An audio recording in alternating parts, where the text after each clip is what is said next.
bear with me. I want to talk about kindness.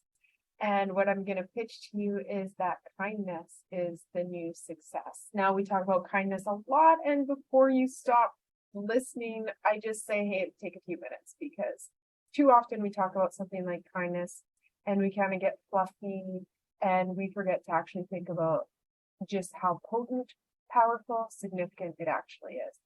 So kindness is really knit into our fiber of our view of self and others. So our view of self and others, what is this? It is exactly what it sounds like. How do I view who I am as a person? What are my thoughts, beliefs, my feelings about who I am? And how do I view other people? What are my thoughts, beliefs, my feelings about how I perceive other people?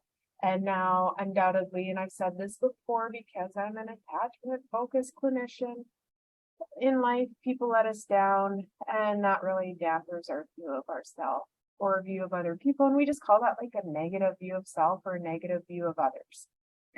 So often in therapy, that's a lot of what we're talking about, is just processing through the very valid reasons why we can feel let down by other people and working to cultivate a new view that we really want to work ourselves into having a positive view of other people and a positive view of self.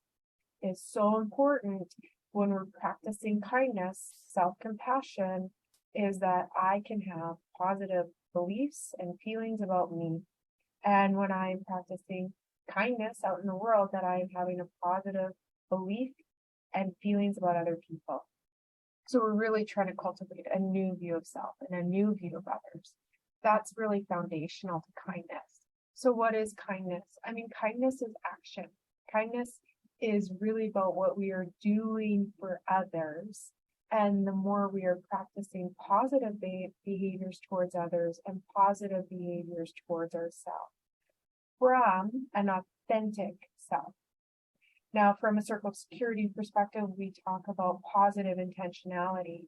And really, it's really important to know that we can get things right or wrong, but the more we have this positive stance within ourselves, the more we are mining our positive view, the more we are mining our positive view of self and our positive view of others.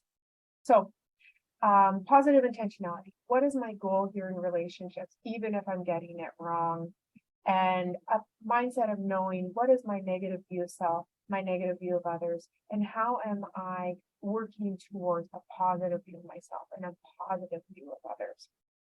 All this philosophical stuff. Would you expect anything less from me, right? I'm just gonna look at my notes for a second. So if you've watched our videos talk about anxiety, this is a strategy that I talk about with anxiety. I'm not going to go through all of the ins and outs of it. But one of the key pieces with kindness practice is self-reflection. So one of the simplest ways that we practice self-reflection is just by really playing the tape of the day, noticing key points with my child, with my partner, with my colleagues, no matter what activities we've gone through in the course of our day, driving down the road, going to the grocery store, grabbing food, the skip the dishes guy. How was I? And if I feel inside unsettled about anything in the course of my day, I'm going to go through and try to find that clip, that movie clip, and watch it. It's a great anxiety strategy. This is also just self-reflection. And in playing the tape, that spot, I'm looking at how was my view of self and my view of others. If I am stuck in a place of self-blame or blame of others, then I'm probably in some negative view of self or negative view of others. And I probably didn't practice kindness. Self-reflection is one of the simplest strategies to help us be mindful and aware of those icky spots. Because if I can sit with it and I can see it, then I can reflect on it. I see it and then I think about it. And I can consider, how did I do and how could I improve on what I did, or how could I do something completely different next time?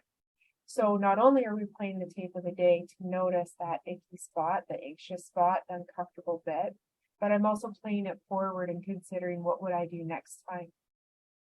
So that real accountability, it's a strategy. Self-reflection can really be a strategy of repair to ourselves, which is self-compassion, which is self-kindness. the more that we repair these sort of uncomfortable bits within ourselves, we could call them raw spots potentially. The more we self-reflect, the more we consider alternative routes, and we can play the tape forward to see benefits and consequences to future interactions that might be similar, the better we're going to be able to strategize to practice kindness for ourselves and for others as we move forward into new relationships and new experiences. And kindness is a new success. It's a beautiful thing, you know. It's more valuable than money. It's more valuable than a lot of stuff. You know, things are nice, but relationships with people that feel good are so, so valuable. And that's a great success. All the best. Let's keep practicing. Let's keep practicing self-compassion, self-awareness. Let's keep practicing compassion for others and other awareness. And I wish you all the best as you continue to move forward in your new view of self and your new view of others. And you will find kindness, success, the more you practice these things. All right, Tara Boothby, Sojourn Psychology.